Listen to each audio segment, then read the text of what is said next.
Le Grand Matin Sud Radio, 7h-10h, Patrick Roger, Cécile de Ménibus. 8h18, le petit déjeuner politique ce matin, c'est Éric Piolle, maire Europe Écologie Les Verts de Grenoble et candidat à la primaire écologiste. Bonjour Éric Piolle. Bonjour. On en parlait hors antenne parce que vous êtes aussi un enfant du Sud-Ouest et vous n'avez pas oublié vos racines, vous retournez toujours là-bas, non? Je retourne toujours là-bas et c'est vrai que j'ai écouté Sud Radio, y compris dans les refuges de montagne pour écouter le championnat de France. Oui, c'est vrai. Bon, on va parler sécurité, écologie et campagne électorale dans un instant. Avant ça, c'est le jour J aussi dans les hôpitaux et les EHPAD. Les personnels soignants comme les pompiers, les ambulanciers, les aides à domicile doivent être vaccinés. Sinon, ils sont suspendus de leur poste. Quelle est votre position par rapport à ça et à l'obligation vaccinale? Je me suis prononcé avant le président de la République d'ailleurs pour favorablement à l'obligation vaccinale pour les soignants. Il y a déjà 5 vaccins obligatoires dans le Code de santé publique pour ajouter le Covid à celui-là. Par contre, je ne comprends pas cette rupture de dialogue et ce bras de fer. Pour avoir des soignants à vacciner, il faut des soignants déjà. Donc là, écarter ces 10% plutôt que de maintenir le dialogue, c'est une aberration sanitaire. C'est extrêmement violent parce qu'ils se sont donnés depuis 18 mois. Et si la France en est là aujourd'hui, c'est parce qu'on a supprimé 69 000 lits dans les 15 dernières années. Même si on a encore des lits, mais bien sûr. Y compris depuis 18 mois, le gouvernement a supprimé 1800 lits. Donc c'est aberrant de ce bras de fer, mais ça va être pareil pour les pompiers. Vous savez, les donc conséquences... vous avez un mot quand même de soutien pour les personnels J'ai un mot de soutien. Soignants. Il y a une obligation. L'obligation, j'y suis favorable, mais il faut dialoguer pour que petit à petit ils se vaccinent plutôt que là de les sortir. Ça va nous manquer. Et puis c'est un non-respect de l'engagement qu'il y a eu qui est totalement contre-productif. Bon, vous étiez vacciné. Vous êtes vacciné. Je suis vacciné dès que j'ai pu, c'est-à-dire tard, puisque j'ai moins de 50 ans, mais c'était au moment des élections régionales et départementales où les élus et ceux qui tenaient les bureaux de vote ont pu être vaccinés. Oui. Éric Piolle, Emmanuel Macron accélère sur la sécurité avec des annonces hier à Roubaix. Plus de bleus sur le terrain, par exemple. Est-ce que vous êtes d'accord et en ligne avec le chef de l'État à ce sujet ? Bon, d'abord, quand on fait des annonces au bout de 4 ans et demi de mandat, tout le monde mesure ce que ça veut dire. Donc là, en fait, il est déjà en campagne et donc tout ça remet en cause la sincérité des annonces qui sont faites. Ensuite, je suis favorable à avoir plus de policiers, je suis favorable à améliorer leurs conditions de travail, mais là, il oublie tout un pan, d'abord de l'insécurité, ce pan de l'insécurité qui est les violences faites aux femmes, qui est la violence dans l'espace privé.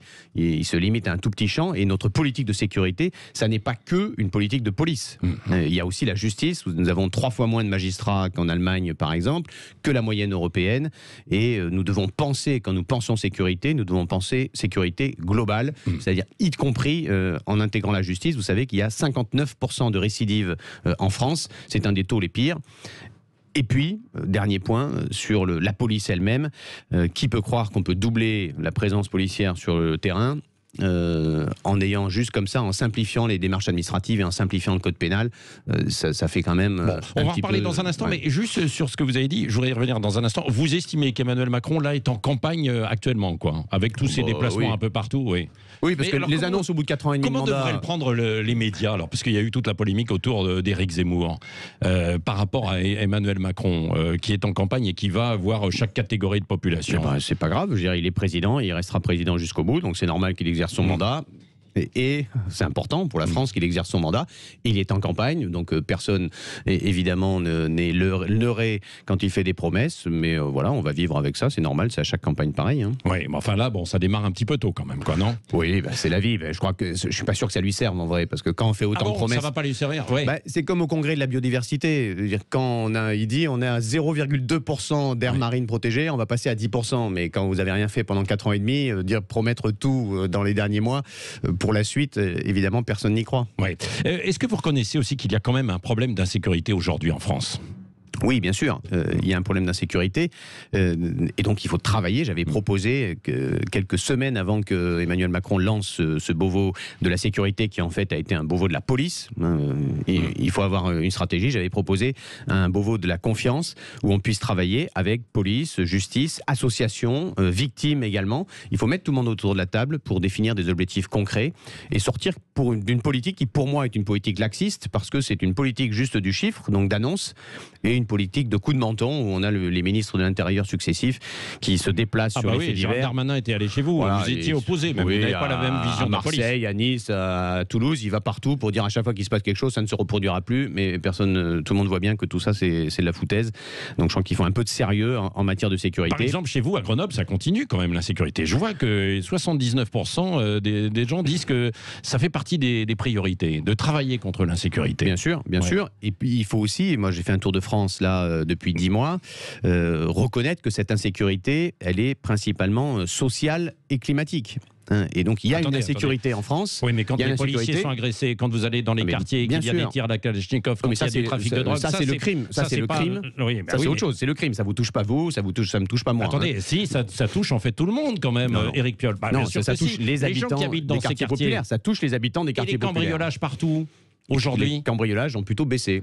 Chez nous, les cambriolages dans les commerces, par exemple, ont été divisés par 2 en l'espace de 5 ans. Donc là, il y a des domaines où on progresse. Oui. Bon, il y a quand même sur les statistiques, il y a quelques... les statistiques là sur les baisses de cambriolage dans les commerces, je crois que c'est le cas de façon massive à Grenoble, mais je crois que c'est le cas partout en France.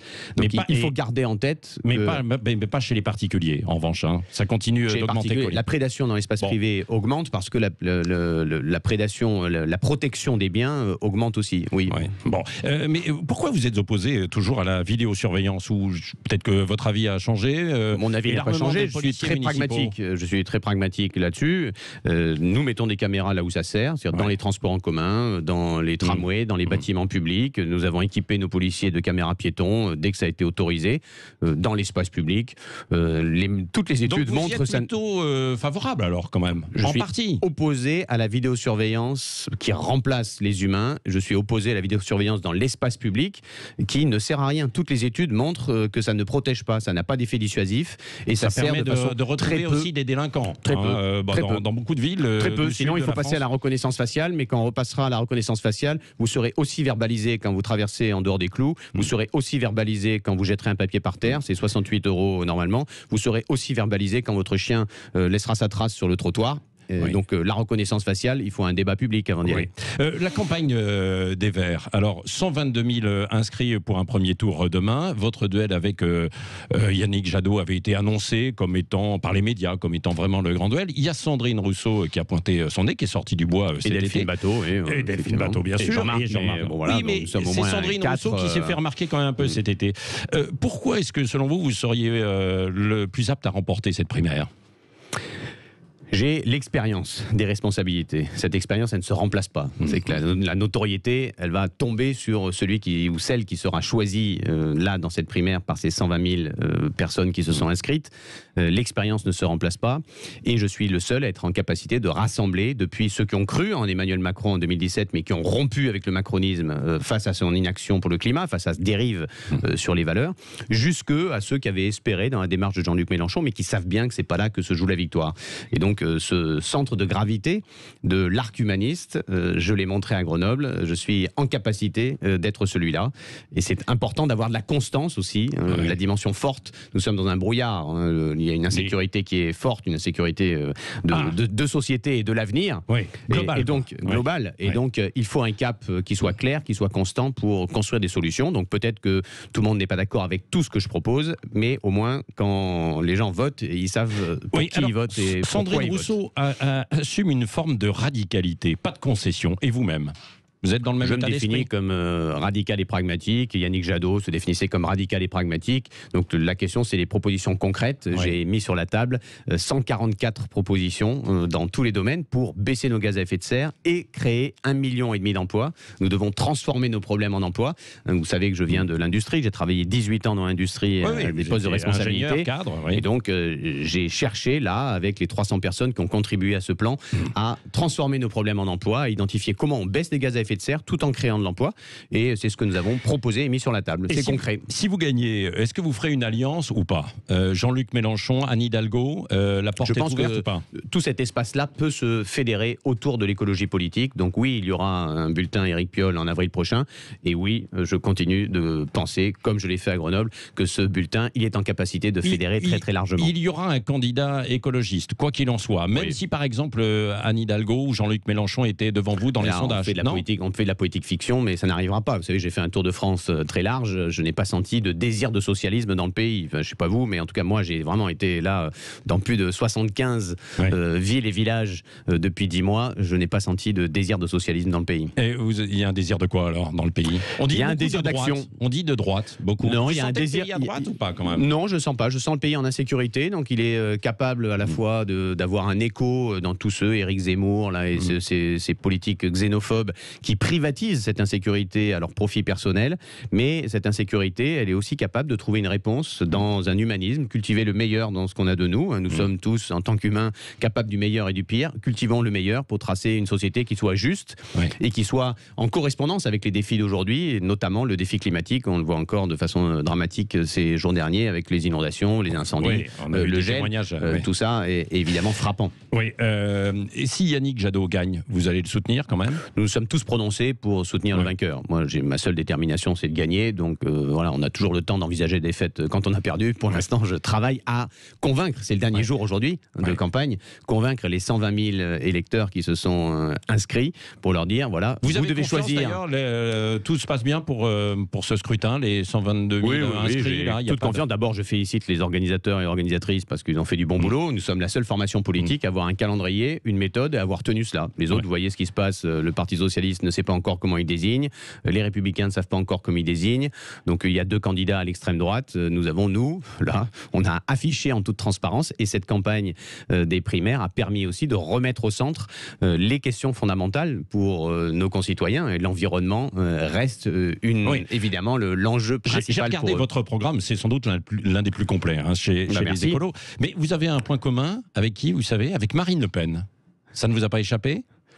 Je n'essaie pas de cultiver particulièrement mes propositions, mes points communs avec Marine Le Pen. C'est la reprise des autoroutes en gestion publique. Oui, ça, vous savez que nous sommes nombreux à le penser, donc je laisse Marine Le Pen de côté. Ce que je pense, moi, c'est que il y a des bonnes idées partout. Les infrastructures doivent être nationalisées. Donc c'est vrai pour le numérique, c'est vrai pour les autoroutes, et j'espère qu'il y a une majorité aujourd'hui politique, une majorité de nos concitoyens qui sont d'accord avec cette idée. C'est ce que je pense en tout cas. Nous devons protéger ces biens communs de la privatisation. Oui, voilà, donc peu importe. Éric Zemmour, un mot sur son temps de campagne, en fait, entre guillemets, son temps de parole qui est maintenant décompté dans les médias. C'est logique selon vous ou pas? Bien sûr que c'est logique. Il est xénophobe, il a été condamné d'ailleurs, il est misogyne. Bon, voilà, c'est un personnage néfaste qui privatise. C'est ce que vous dites. Je ne sais pas s'il est comme ça. Évidemment, c'est ce que je dis. Je suis leader politique, donc c'est normal que j'affiche clairement les positions. Non, mais en revanche, il n'est pas candidat. Il n'est pas encore candidat. Pourquoi tout le monde voit bien ce qu'il est en train de faire. Oui, mais imaginez qu'il ne soit pas candidat. J'ai même reçu des courriels de maires qui m'envoient des courriers qui sont envoyés par les équipes d'Éric Zemmour pour qu'ils le soutiennent. Donc je pense qu'il y a pas de débat là-dessus, et c'est important que les médias là ne se fassent pas l'écho de candidats. Bon, c'est vrai qu'il est crédité de 10% d'intention de vote par certains instituts. Je laisse les candidats d'extrême droite à leurs problèmes. Aujourd'hui, il y a 2 candidats d'extrême droite, 3 candidats de droite, donc c'est pour ça que nous pouvons gagner aussi. Pour l'instant, oui, vous êtes un peu quand même derrière. Vous êtes à tout ça 7, peut changer. 8, 9. Oui. Tout ça peut changer parce que nous sommes en capacité de fédérer, que je suis en capacité de fédérer, et que Emmanuel Macron est certes aujourd'hui encore haut dans les sondages, mais personne ne le suit par adhésion. Et donc cette absence d'adhésion, absence d'écho dans le projet qu'il propose pour la France, est, je crois, une grande faiblesse pour lui à l'orée de cette campagne. Merci Éric Piolle, donc maire de Grenoble et candidat à la primaire écologiste. On verra, c'est à partir de demain cette primaire. On sera dimanche soir à 17h, 18h par là. Merci beaucoup d'être venu ce matin au micro de Sud Radio.